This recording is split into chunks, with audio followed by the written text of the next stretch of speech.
Hi, my name is Paul Nurkala. If you're one of my subscribers or somebody who follows me already, you probably know a lot of the stuff that's going to come in this video. You know who I am and what this is all about, so I hope this isn't a little bit weird for you. This is actually aimed at the people that are wanting to get started in the hobby. This video is for anyone that's wanting to learn how to build an FPV drone to fly FPV, or if you're a creator or an influencer or someone that is trying to learn how to fly FPV in 2020 and beyond.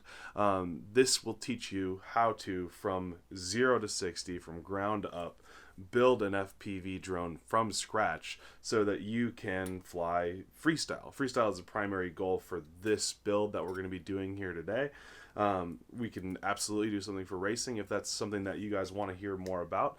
But the goal is for this to be completely comprehensive, every single step along the way, for you to be able to go from no knowledge whatsoever to building an entire FPV cinematic drone to bolster your videos or whatever you're working on. So I hope that you enjoy this. Please feel free to watch through. I've got like little things on the side to show you like how much longer is left in each section. We'll put timestamps in the bottom. And if you have any questions, don't hesitate to reach out in the comments of this video or onto my website, paulnurkala.com, to ask me whatever you need to learn to finish your build. I'm here to be a resource for you. I'm doing this entire video free of charge. Like, this is just something that I'm putting out there for you guys to see. Please consider using the affiliate links in the video below. That helps me make more content like this to support you guys. I know that's kind of an annoying ask, but that's just there. So thanks very much for everybody checking it out. If this has been helpful to you, please hit that thumbs up and subscribe and be a part of this adventure together. And without further ado, let's get into how to make an FPV drone for creators in 2020.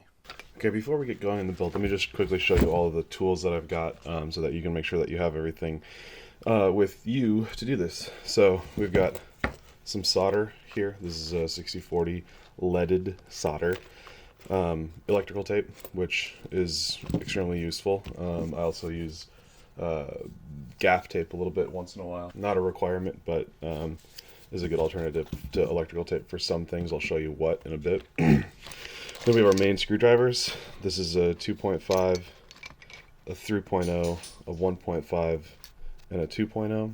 The 2.0 and 1.5 are the ones you use the most. I've got some other builds that use these other screwdrivers here and there. Got our soldering iron.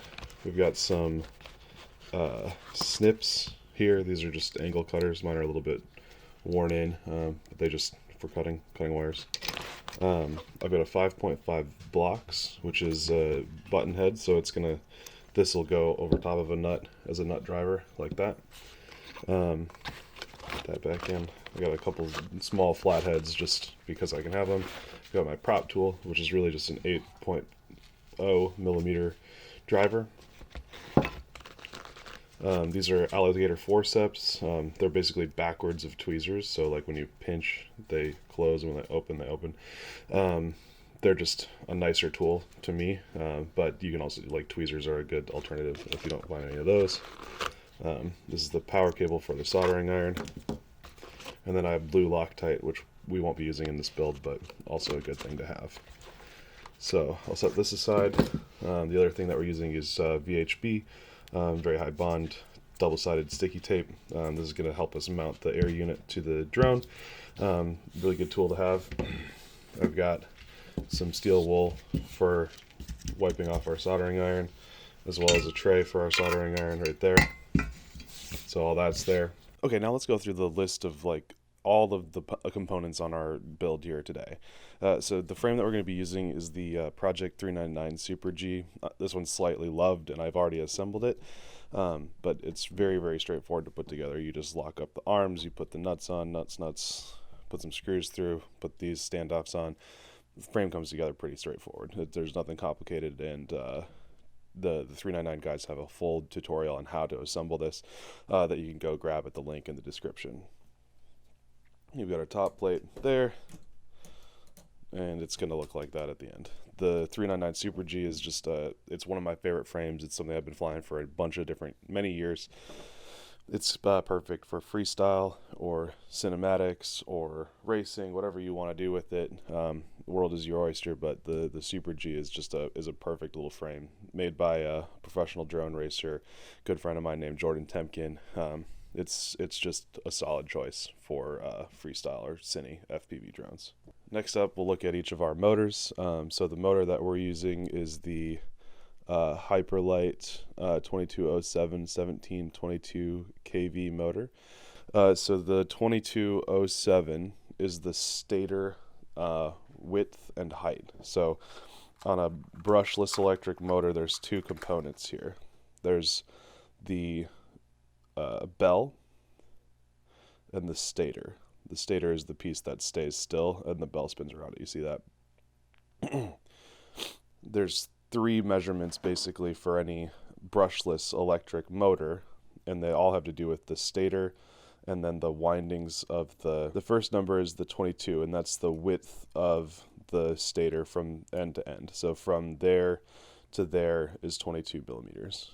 And then the 07, I guess in this case 7.5, is the height from here to the top of the windings just underneath the bell. So that's one measurement. And then the other measurement is this kV number, the 1722 kV, which is not written on this actually. Interesting. So the kV is a measurement of RPM per volt per minute. So when this is given voltage through the power from the ESC, it's going to spin at 1722 revolutions per volt per minute. Now this drone that we're building is a 6-cell drone, which operates at 25.2 volts. So you're going to take 25.2 times 1722, and that's going to give you the RPM unloaded of the motor at the top end. Now that's a really big breakdown, but basically what you need to know is that as the size of the motor changes, you need to change the size of the the number of the kV, and depending on the voltage that you need to use for your drone, you change that kV number. So like on a DJI Inspire 2, you're running like 400 kV instead of 1700 kV because it's a much bigger prop spinning a lot slower. But these are fairly small props spinning fairly fast, so we use the 1722 kV version for 6-cell. So that's kind of drinking from a fire hose, but those are kind of the basic things that you need to know about motors in general. With our motors, we get a series of nuts and bolts. There's a washer that goes between the nut and the prop.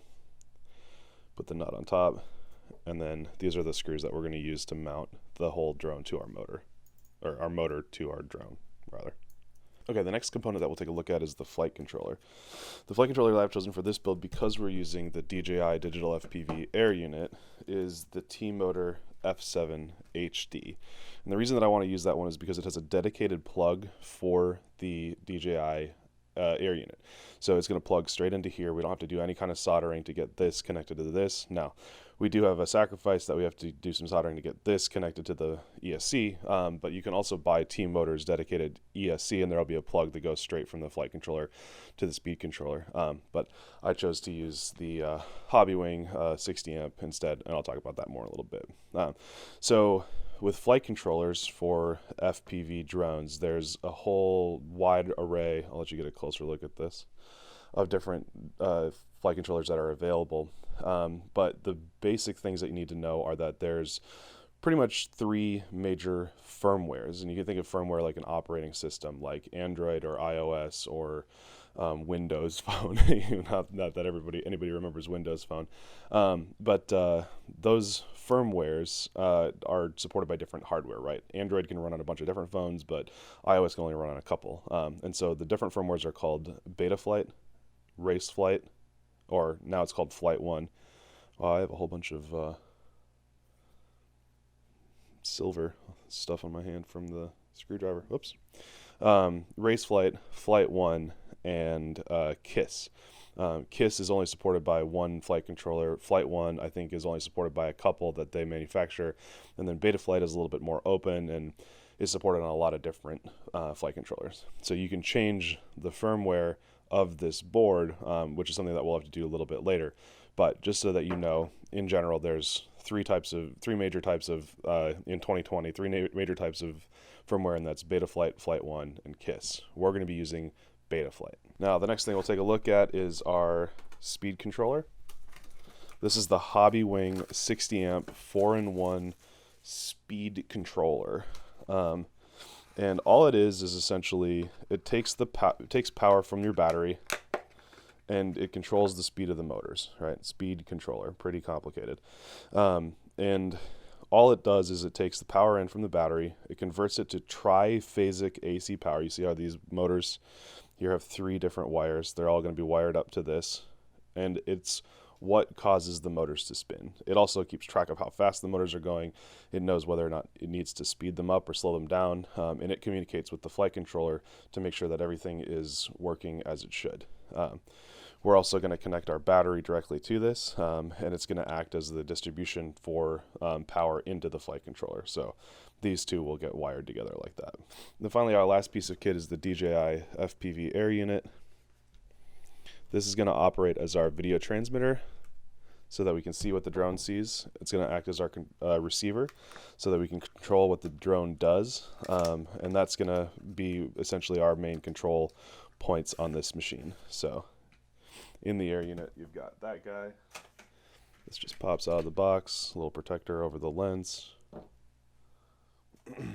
And then it comes with its own cable, but we're actually not going to need to use that because our flight controller already comes with one. And then there's 2 antennas in here that are just a pain to get out, if you ask me. I don't know why they did this way, but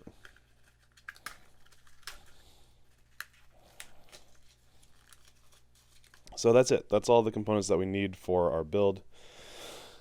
Pretty freaking straightforward, to be honest. 4 motors, this, 2 antennas, and a frame.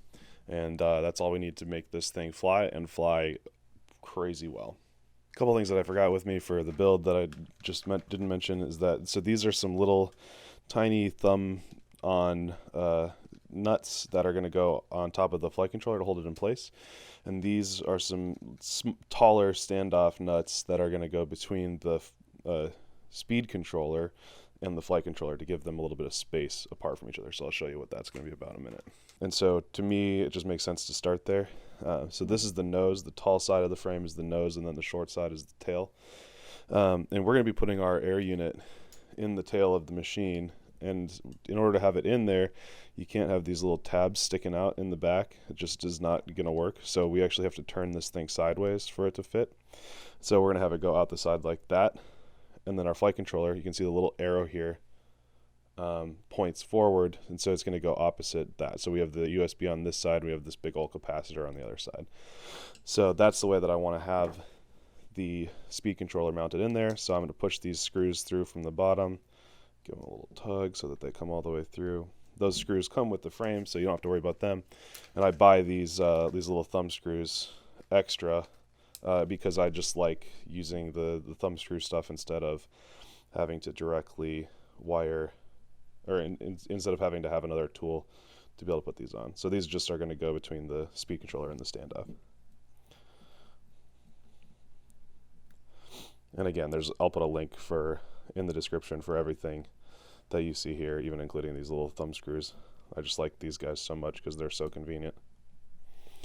You don't want to push these down so far that you're really squishing the plastic, but you want it to be nice and snug. But the way that the Super G is designed is that it's going to be able to kind of flex around a little bit no matter how tight these are on, which is really a pretty great design because it helps save some space and allows you to kind of build everything nice and tight.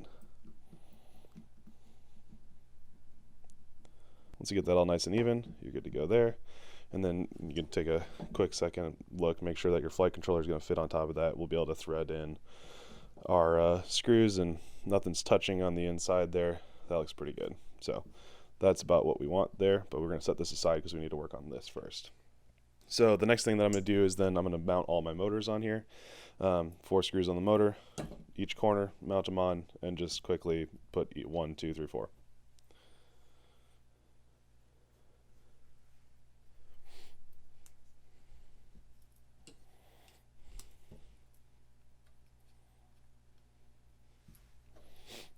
I usually leave it a little bit loose when I first put it on so that I can make sure that, because sometimes you kind of have to slide it around a little bit to get everything in place. So just do everything kind of half, where it's not quite tight, but it'll hold it in.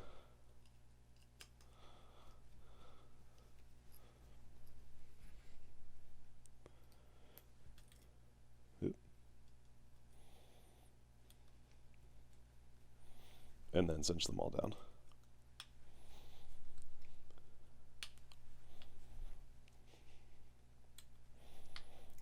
Boom.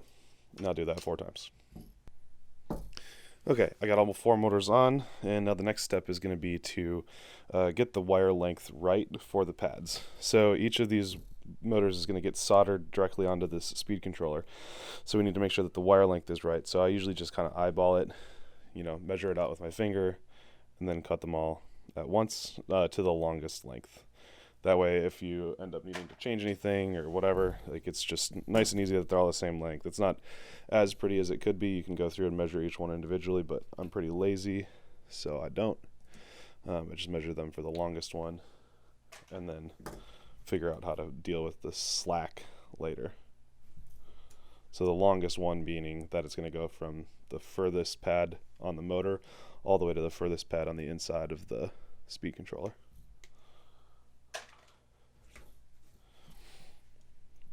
And just go ahead and throw away that wire because you won't need it.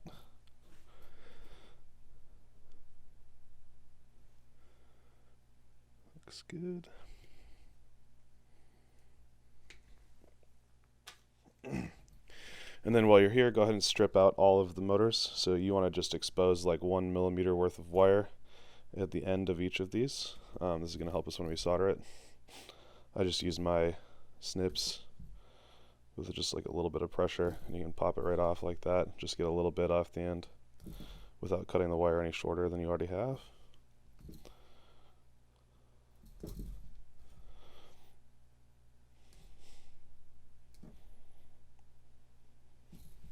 And just a close-up of what that looks like now.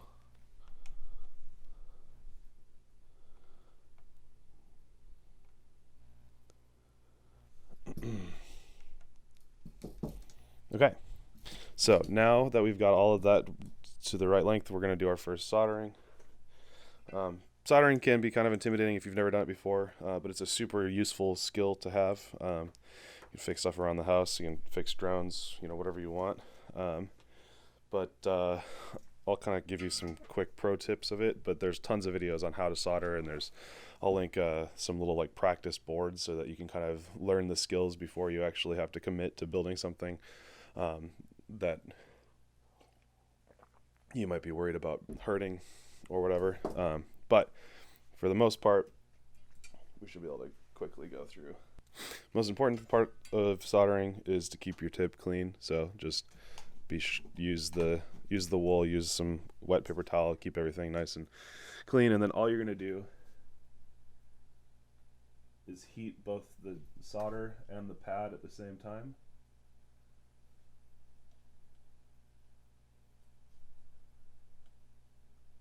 And it'll make a nice little ball on the pad to show you that you got the soldering right. So those are the pads. And now for the wires, just do the same thing. Just heat both the wire and the solder at the same time, and it'll stick right to the wire. And the wire will get all nice and shiny. I run my soldering iron at 400 degrees Celsius, which is the hottest that this TS100 will allow. Again, more links in the description for all of these. You just go through and get everything tinned. So you want everything to be covered in solder, so that'll help it all stick together later when we actually solder it straight to the ESC.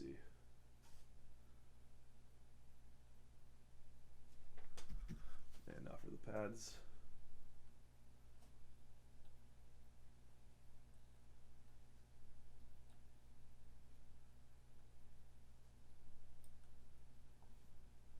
And then we have these big pads here, which are where the battery cable is going to go, so we might as well do them while we got the iron hot.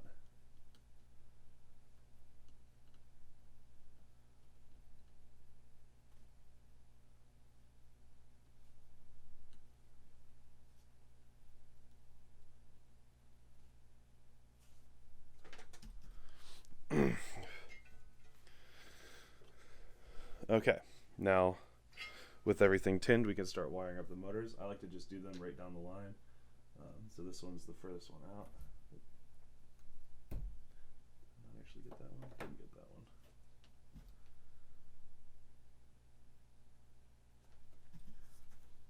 this one is going to go into this pad all the way on the inside, just like that.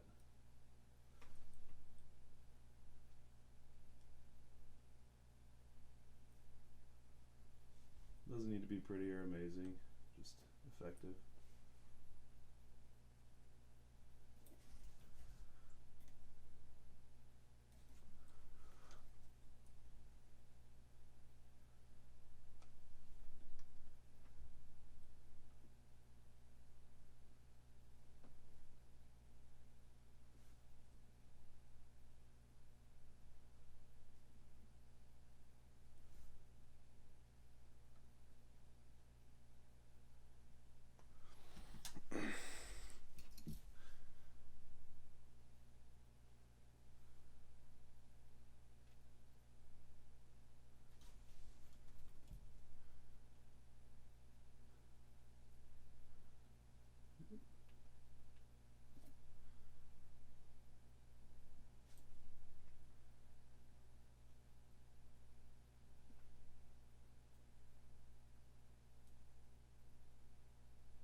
And voila, all motors are wired up, everything's hooked up. A good way to test to see if your wires are good to go is you can just test to spin the motors. If they spin pretty freely, which these are, you've done a good job. But if they really stop, like if you take some of your solder and hold it across two of these pads here, it won't spin freely. So if I take it off, it'll spin freely. So you'll know that you've got it right if those don't spin, or if they do spin freely. And then the next thing I do is I like to just tape this wire down, the extra wire. That's where my gaff tape comes in. It's just kind of nice, durable, easy to remove tape. So I like to kind of make them look a little pretty-ish. Just get them nice and straight.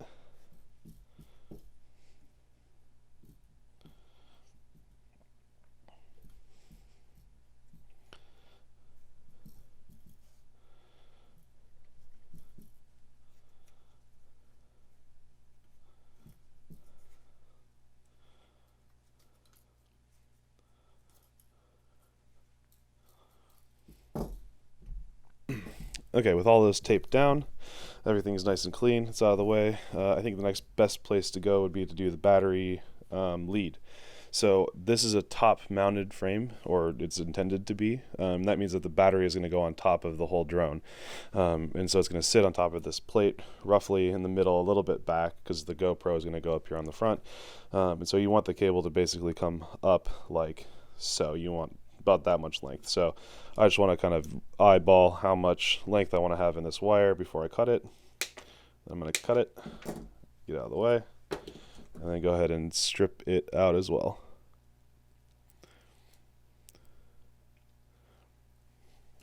And then I like to twist the ends a little bit, helps me get a better blob on there. So now we need to tin this, same as we did before with the motor wires, just a little bit bigger. And don't be afraid to use a lot of heat on these. They are kind of a pain to get right because they're such big wires. You need a lot of heat and a lot of solder.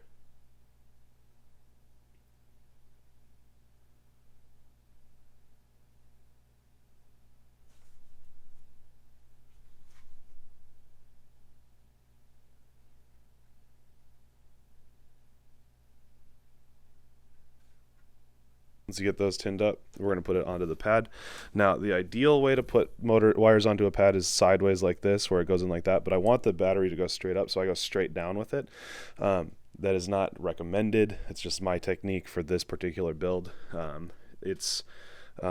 have not had a problem with it, but some of my colleagues might make fun of me for the way I do this. So, and then just heat both the pad and the wire at the same time until they're both melting. This can take a little bit of effort, takes a little bit of time. Just be patient with it.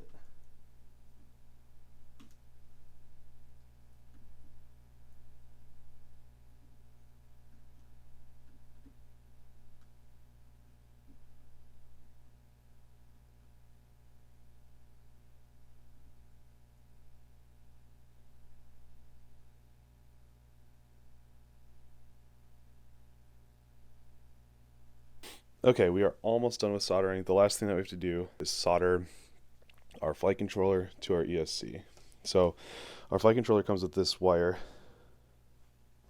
here that has its little tiny label FC on one side and then ESC. So this ESC would go to the T-motor ESC if that's what we were using, but we're not. So we're going to use the FC side and then we're going to cut off the ESC side and solder it straight to these little pads here.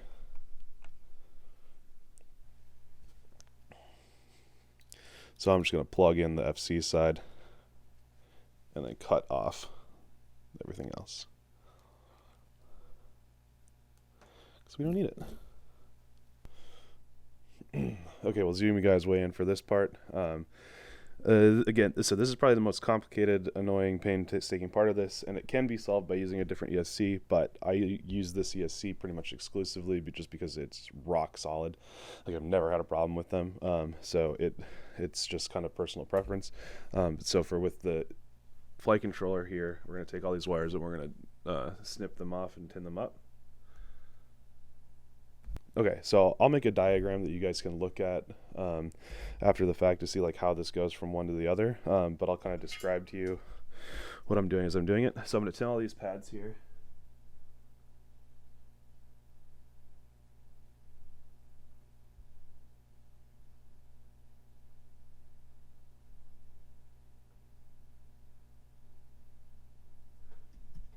And if you look really closely at the ESC, you can see that there's actually like written out instructions for which each of these. NC is not connected, and then it goes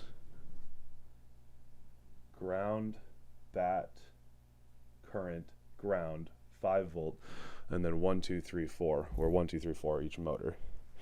And then on the FC side, just set this in here for a second. You can see that it has minus, which is ground, plus NC 4321 current RX4. So everything is going to get wired up to the corresponding pad here, except that RX4 is just going to go to the not connected because it's not used. So we'll start with our 2 grounds because those are obvious.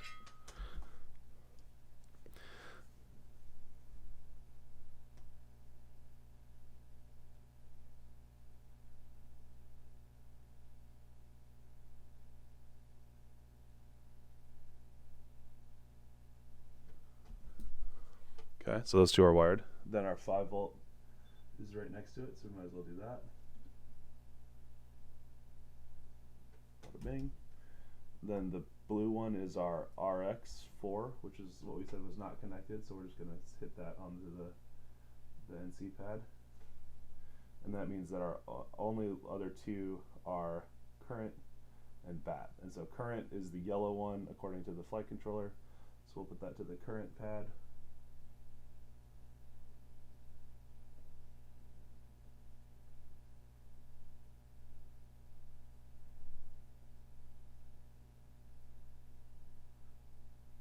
Sorry, the 5 volt pad is not used on the ESC. Instead, we're actually hooking the flight controller straight up to the battery. So we've got blue on the NC, which is the RX4 from the flight controller. We've got 2 grounds. Then in between them we have bat and current. Bat going into the positive connection on the flight controller, and then current going to the current pad on the flight controller. Now we just have our 4 individual motors. Now, because of so 4-in-1 ESCs like this are designed to go front back like that, where the you can see like this is the back, this is the front of the drone, It's supposed to be that this is the back, this is the front, yeah.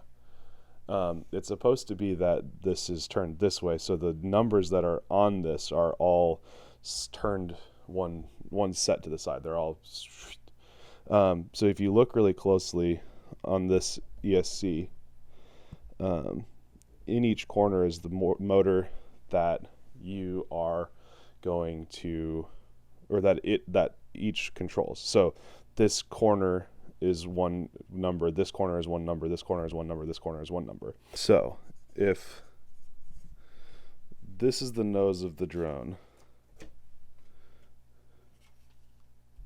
it's the Betaflight's intention that the motors are ordered 1, 2, 3, 4. Now I don't know why, but that's just the way that it's set up.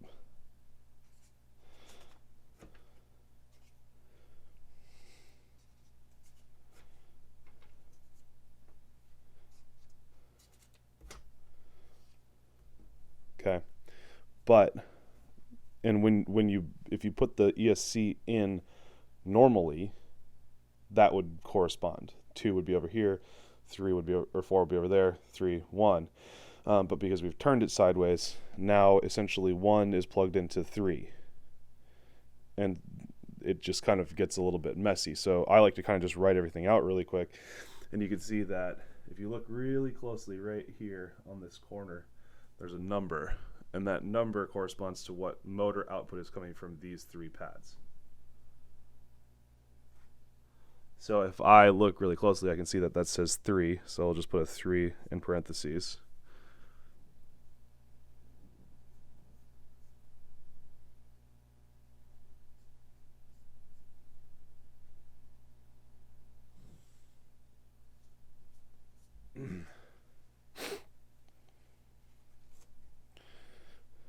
And so what we're going to do is wire flight controller 1 to number 3. So this is FC to ESC, and this will just automatically allow us to have each flight controller wire pushed into the right thing. So you have 1 goes into 3, flight controller 2 goes into 1, flight controller 3 goes into 4, and flight controller 4 goes into 2. So if we go over here on the flight controller, we can see that these are ordered from that side to this side. So I'm going to take the furthest one over, which is 1. So flight controller 1 is going to go into motor pad 3. So we're going to wire it straight into the third pad here.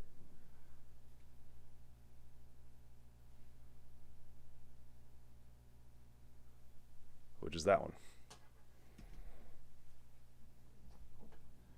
Then flight controller 2 is going to go into 1. Flight controller 3 is going to go into 4.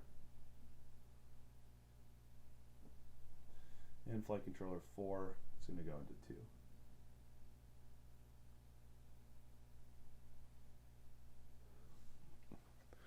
There you go. Now, I know that it sounded a little bit complicated, but it kind of makes sense once you go through it, is that you just want to make sure that 1 is connecting to this motor 1 over here.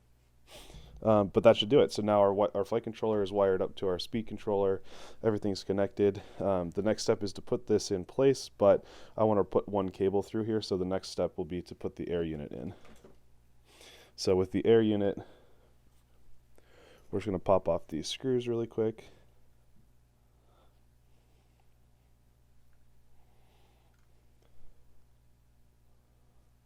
Then I'm going to take some VHB, which would be nice if I had some scissors right here. Now before I put this down on there, I actually want to put my antennas in, and I'm just going to put them coming out sideways. You can just hear that nice little thunk when they go in. And then I'm going to butt the antennas all the way back against the back of the frame. Sometimes I have to push those motor wires out of the way, but I want those antennas to be seated against the standoffs at the back to help hold them in place.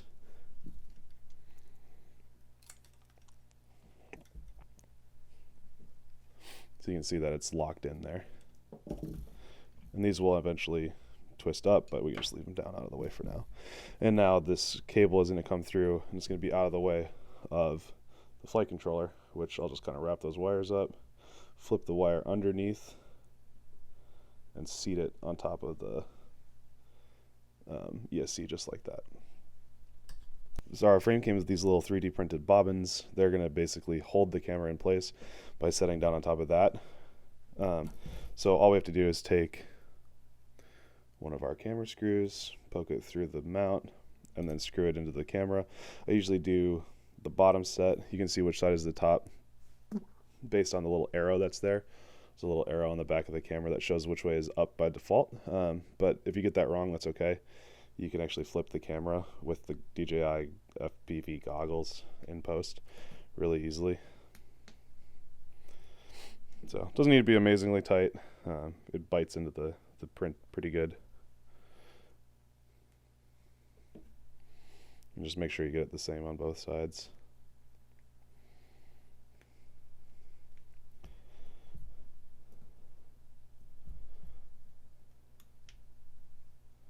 Okay. And again, double check which side is up.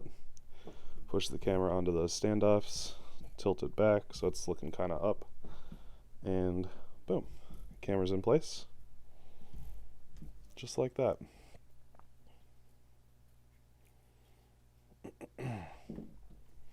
Got 2 extra screws for the camera. You can keep those or get rid of them. It's up to you. Now the next thing that we need is this is the cable that connects the flight controller and the HD system. I just run it backwards over the top, so plug it into the back of the air unit, and I usually give it a couple twisties just to shorten it up, keep it out of the way, and then it plugs into the flight controller right there. Nice and easy. And that wires up your VTX, your receiver, and no soldering required whatsoever. Super nice and clean. So, last thing we want to do here,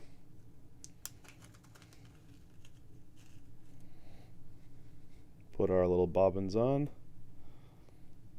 I use bobbin for a lot of stuff that it's not actually.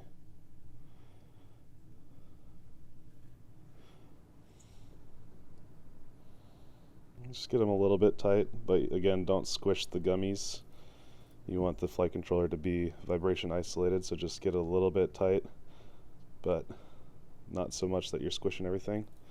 And voila! Your entire build is complete.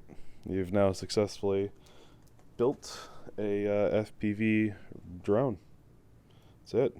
Nothing to it. We have to do some software work on it next, which is, just a little bit of work, but not too bad. And then it's ready for your first flight. At this point, I typically leave the top plate off for now. It allows you to just be able to be able to access these things more easily, because there's a port there that you need, there's a port there that you need. You can do it with the top plate on, but I like to leave it off. For the first time you plug it in, you want to use something called a smoke stopper. I'll put a link for one of those in the description, but I'm pretty confident in this build, so we'll just plug it in. So the doo-doo-doot is the ESC powering up the motors to make sure the motors are on. And then the doo-doot means a successful communication between the flight controller and the motor and the ESC. So the doo-doo-doot means that the motors are all getting power, and the doo-doot means that the flight controller can communicate to the motors. The other thing that you can see is that if you look real close on the air unit, there's a little green light. I don't know if you're going to be able to see that. But yeah, there's a green light there that indicates that it's on. So we'll have to bind that up to the DJI controller and all that, but so far so good. Okay, first thing we need to do is update our air unit. It needs, when it comes out of the box, it comes with the base level firmware. You need to authorize it, and also update it. So USB-C, and then into the computer. And then you also have to power the air unit. So I'm going to plug in my main flight battery. As soon as I do that,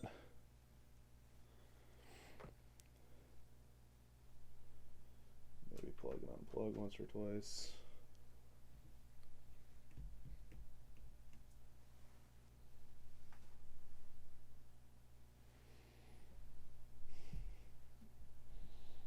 Eventually it will plug in. Click on your air unit, start activation, allow access, then click on it. Oh, come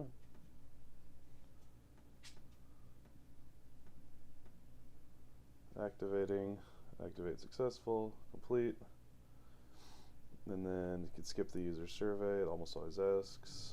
And then you confirm that you want to do an update, and it starts to download and do the update.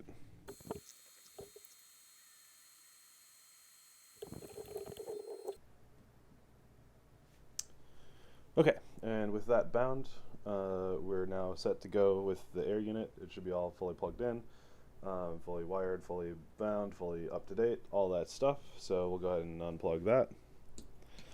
Okay, the next thing I want to do is bind the air unit, the FPV goggles, and the controller all together. In order to bind the three, there's a kind of series of different combinations of things that you have to do, and it's kind of annoying, but we'll get it done together. So first thing you have to do is power up your air unit and look for the little light to be on and green or red, I don't remember which. And then you need to find something really pokey. I use a knife, but like the thing that comes with your phone to poke is good as well. And you want to power up all of your air unit, your goggles, and your quad and your radio. And the first thing you do is push the button on the air unit, and the button will turn red. And then on the goggle side, right underneath the power button, there's a button. Hit that button once, beep a couple times, and then it'll give you a confirmation beep. And there's no way for you guys to actually see in there, but you can see that it's bound. Like if I wiggle my fingers here in front of the camera, you can see my hand there. And then do it again, basically. Go back onto the air unit, hit the button again.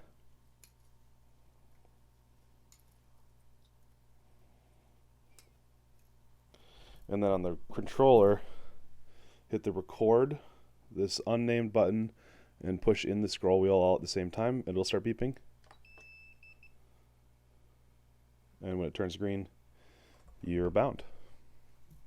So now you'll see it's green there, and then in the goggles it should still show video, which it does. The next step, and I can't really show you this unfortunately, is in the goggles, go ahead and click the main button, go to settings, go to device, and then go to protocol. Take that protocol and switch it to S-Bus Baud Fast. I'm not going to try to show you that, but you need it to be set to S-Bus Baud Fast in the goggles. Let's see, maybe you can kind of see there. S-Bus Baud Fast. That's an important thing to have set. Now we can take the drone, plug in the flight controller here, plug it into our PC. So we'll go into beta flight, pick your appropriate drop down, hit connect. Mine connects right away, and then you can see that the flight controller is in the right orientation, because if I tilt the drone forward, it tilts forward, tilt it backwards, tilts backwards, left, right, side, all that stuff. And so that's great to do. We'll go into configuration, ports, and with the T-Motor flight controller, we have serial RX is UART 5, which is great. That's the DJI thing, but we also need to turn on configuration /MSP for UART 2, and that's going to allow the DJI Air unit to be able to talk to the flight controller and get information like voltage and all this kind of stuff. So save and reboot there. Connect again. Go down to the receive or the configuration tab, and you want to make sure that this is serial based S bus. Save and reboot. Connect again. Go down to CLI, that's command line input. You're going to say set S bus baud underscore fast equals on. That's the, we did that in the goggles just now. And then we want to say type save and enter. Flips over. Connect. No. Okay. So don't set serial RX inverted off. Do set it to channel 5 for S bus. Turn on S bus baud fast. And now you can see that as I move the controls on the drone, it all corresponds. Stop it. It all corresponds, and the drone is doing what I tell it to do. Cool. So we can go ahead and unplug the main battery and turn off these peripherals for now. We don't need them for a second. And then I'm gonna go ahead and put in my tune. PID tuning typically ends up being something like 60, 85, 35, 20, 200, 80, 40, 200, 50, 90, 0, 0, 200. I'll also post a link to my PIDs, but that's what they are. It's kind of just a best guess for this drone. Save that. And then under rate profile settings, you can change this around however you want. For me, I like this to be 0.8, 0.80, 0.8, 0.80, 0.8, 0.80. And that is where I like my rates to be. It's kind of stiff in the middle, and then as I go to the outside, it starts to get much more spinny. And then filter settings, you can take the default filtering and crank it up to about here. And then just not really worry about anything else. That's pretty much all you need to know, especially with these nice new motors and everything like that. Like, that's a pretty solid rate profile setting. We already did the receiver tab, so we'll go to modes, and actually we'll go ahead and plug this back in.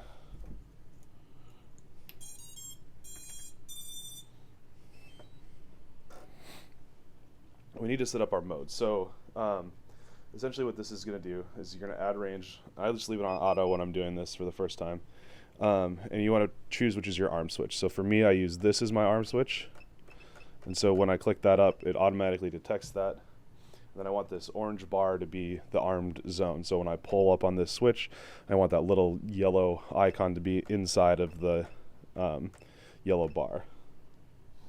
Then with the other thing that I want is a beeper. So I do add range, pick my beeper switch, which is not that one.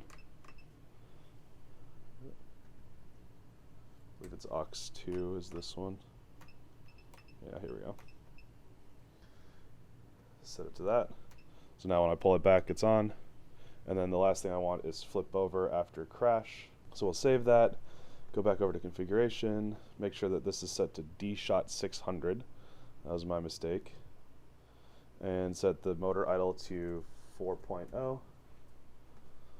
Save and reboot. Connect again, configuration. And then I'm going to turn off all of these because we don't need them because we're flying this in acro mode only. And then, yeah, okay, that's better. Okay, the next thing we want to do is make sure that all the motors are spinning the right direction and they're spinning the in the correct order. Remember, we didn't quite have everything lined up super well, so we kind of had to set them to be, 1, 2, 3, 4. So 1 is going to be spinning that way.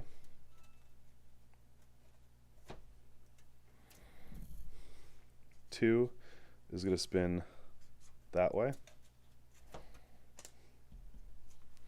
3 is going to spin that way.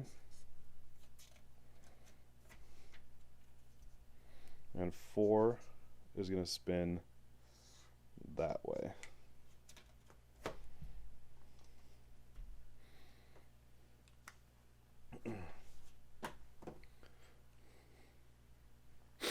So in order to figure out what those are doing, we can go over into Betaflight and go to the Motors tab and plug in our drone. For this step, you want to be absolutely sure you don't have props on. Definitely want those to be off. Click the I understand the risks, and then slowly ramp up the motor speed until they idle. So you can see that they're each spinning now, all 4 of them. And now we'll go through and check each one individually. So we'll start with 1, which should be this back right, which it is, and it's supposed to spin this way. So it's spinning inside, so that's good to go. Now we're gonna go to 2, which should be this top right. It's supposed to spin this way, which it happens to be spinning that way too. Cool. 3 is the bottom left. Should be spinning this way, which it is not. So this one's spinning the wrong direction. It's pulling my finger in instead of going out that way. And then we're also going to check 4. 4 is supposed to spin this way, but it's not. It's spinning this way. So we got the motor order right, but our 3rd and 4th motor need to be fixed. So we'll put a little tick box there so that we know to check those off and make sure that they're spinning the right way. One more setting that I forgot was that under the configuration tab, we need to make sure that motor direction is reversed. So there's 2 ways to do your motors, your motor direction anyway. One of them is called props in, where these 2 motors spin and pull in towards the stack.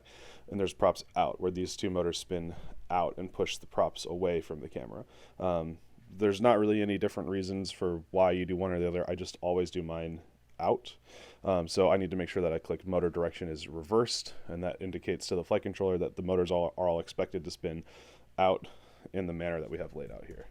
Okay, the final bit of software that we need is BL Heli 32. I've downloaded it for OS X here, and what we're going to do is plug in our quad, first of all, to the computer. And you should see it show up in the drop down here, USB modem. Make sure that doesn't automatically connect in Betaflight. Hit connect, and it will do a connection. Now plug in your motors. They won't beep all the way because they're connected to this, and hit check, and you're going to see all 4 ESCs populate. Now the 2 that we needed to change were 3 and 4. So what we can do is go in and right click on 3, and that selects only the 3rd ESC. Switch it to reversed and right setup. Okay, that's done. Now right click on 4, switch it to reversed, right setup. Now that's going to change the direction that those motors spin, so if we disconnect, it's going to beep again. We're going to connect to Betaflight. I don't know why that's in the way. Go to the Motors tab. I understand the risks. My props are off. Spin them all up. Get the antenna out of the way. And now we can see that this one's spinning in, out, out, out. So now they're all spinning the correct direction according to what we wanted. So we can check these off. That now all motors are spinning the right direction. So now if we unplug this, turn on our radio,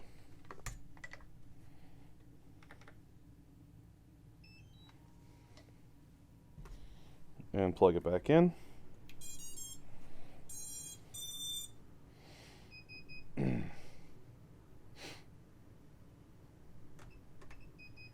Now that it's bound, with any luck, when we arm it, it's armed.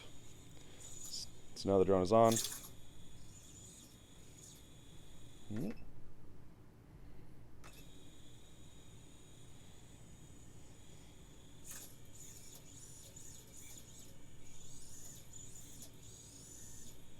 Cool. So I'd say that's ready to fly.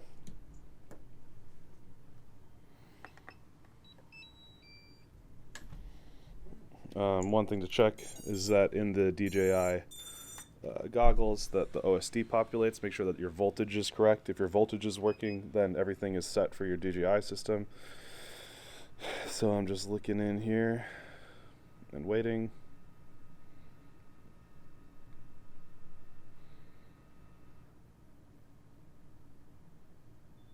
And I am getting voltage, so my battery, or my connection between my DJI Air unit and the goggles and everything is working, so that's all great.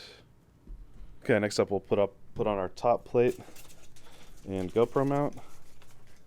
There's a bunch of different kinds of GoPro mounts for this. I'm going with this one because I use the GoPro Hero 8, which has the little GoPro labia things on the bottom already. So it's not a bad idea to use washers with this mount, or mounts like this, just to make sure that it doesn't strip out of the mount. And because we built this with the air unit, we only have 6 of our 8 standoffs, so you'll have some extra parts from the frame, and that's totally normal.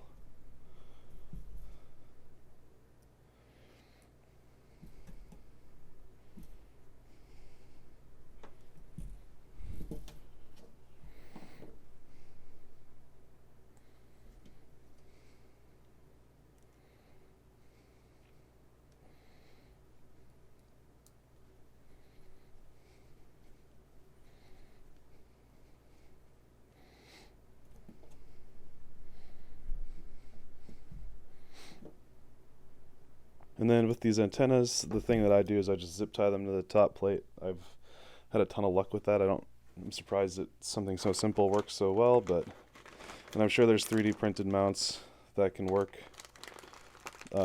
even better for the purpose, but for me this has been pretty freaking solid. Just one around the back.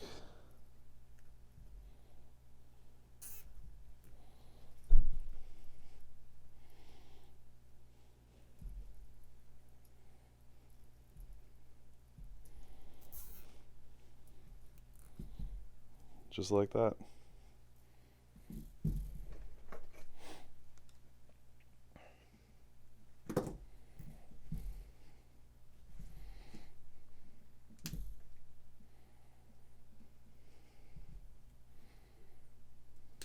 And there you go. It's a fully built, ready to fly monster. Pretty clean little build. Yeah, so let's go give it a maiden flight and see how things are looking. Just need to put a little battery strap in there, which I apparently don't have one handy, but it'll just go through and you'll zip tie or cinch the battery down on top, and you can put a GoPro on the front if you want, if that's your jam. But yeah, pretty sweet. So for my battery strap, I literally just run it all the way straight through the middle, underneath.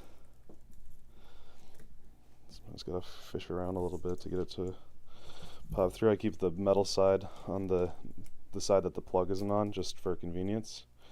And then the battery sits on top like that, and I try to put the XT60 through the battery strap so that it kind of holds it up and back away from the props, especially. Cinch it on down. Boom, and now I can just plug it in like that real easy. And then for props, you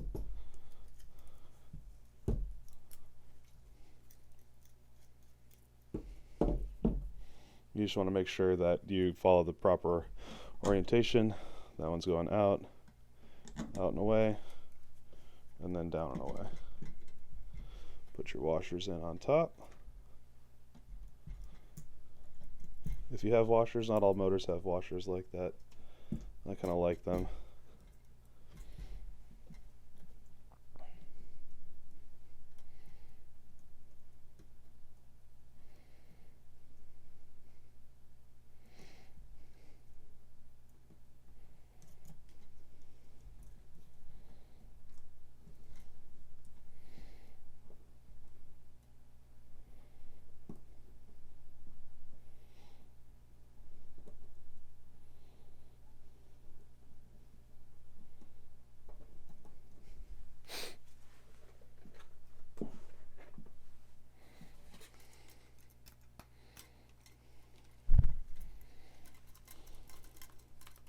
Get them nice and tight, but don't overdo it to where you're going to strip out the motor. So for me, the most important thing with maidening is safety. I always try to go outside where I'm not going to be around people, because if this thing just takes off and goes crazy, like, it could be a pretty serious problem. Like, they are fast and they can hurt really bad. So I try to go outside and be away from people and myself and all that stuff. And yeah, so the first thing to do is you can kind of arm the drone and then kind of keep it on the ground and just like sort of like wiggle it back and forth, up and down, side to side, and make sure that the control surfaces that you're inputting are responding in the way that they're supposed to, and then you can slowly start taking it off and figuring out, is it everything working all right? So I'm gonna go ahead and arm. And it is not set up right. So we're going to go back to the computer, figure out what happened. Okay, so that's a perfect example of why safety is the most important thing with this. It turns out that I had not actually saved when I set the motor direction to reverse, which I remember showing you guys that, but I guess for whatever reason it didn't save. So let's try that again.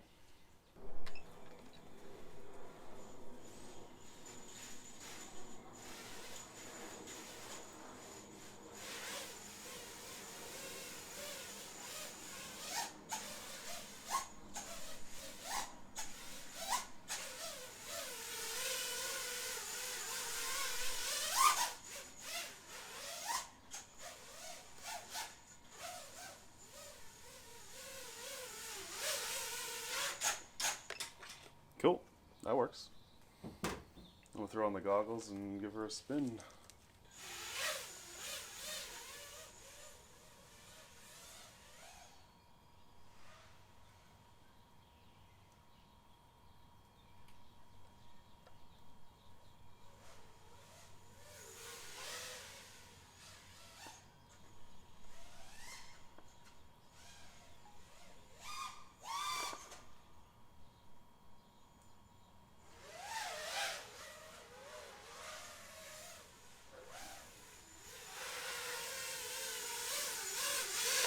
So there's a fully functioning drone.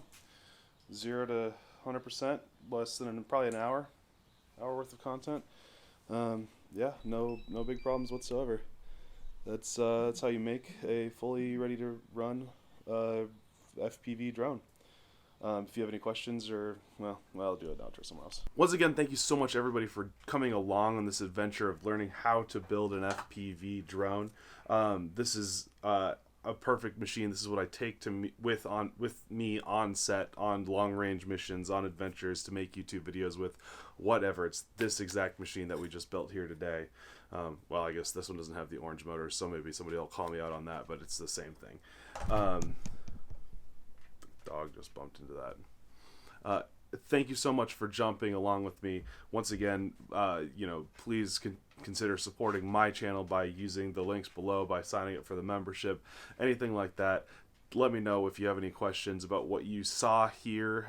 Please like and subscribe to this video and this channel. Thank you very much, and stay flying.